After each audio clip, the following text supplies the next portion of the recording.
বিশ্বকাপের আগে ঘরের মাঠে বাংলাদেশের বিপক্ষে 3 ম্যাচের টি-20 সিরিজ খেলবে যুক্তরাষ্ট্র, যা দিয়ে বিশ্বকাপের প্রস্তুতি সারবে 20 ওভারের মহরণের সহ আয়োজকরা।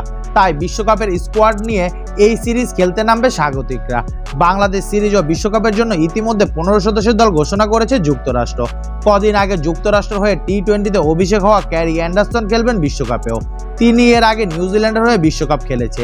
নিউজিল্যান্ড ক্রিকেট থেকে অবসর নিয়ে যুক্তরাষ্ট্রের ক্রিকেটে পাড়ি জমান অ্যান্ডারসন খেলেছে সদ্য সমাপ্ত কানাডার সিরিজেও। কানাডার বিপক্ষে নিজের প্রথম ম্যাচে করেছিলেন 28 রান।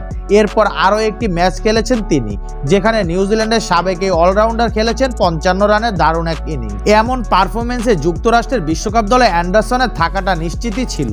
অ্যান্ডারসন স্কোয়াডে থাকলে যুক্তরাষ্ট্র ক্রিকেট ও তরুণদের কথা বিবেচনা করে ঘরের মাঠে হতে যাওয়া টি-20 বিশ্বকাপ থেকে নিজেকে সরিয়ে নিয়েছেন লিয়াম প্লাঙ্কেট।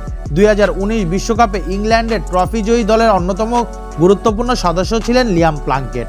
তবে বিশ্বকাপ ফাইনালের পর থেকে ইংল্যান্ড দলে জায়গা মেলেনি তার, যার ফলে অনেকটা অভিমান নিয়ে যুক্তরাষ্ট্রের ক্রিকেটে পাড়ি জমান। জাতীয় দলের যে খেলোয়াড়ের জন্য উপযুক্তও হয়েছিলেন তিনি।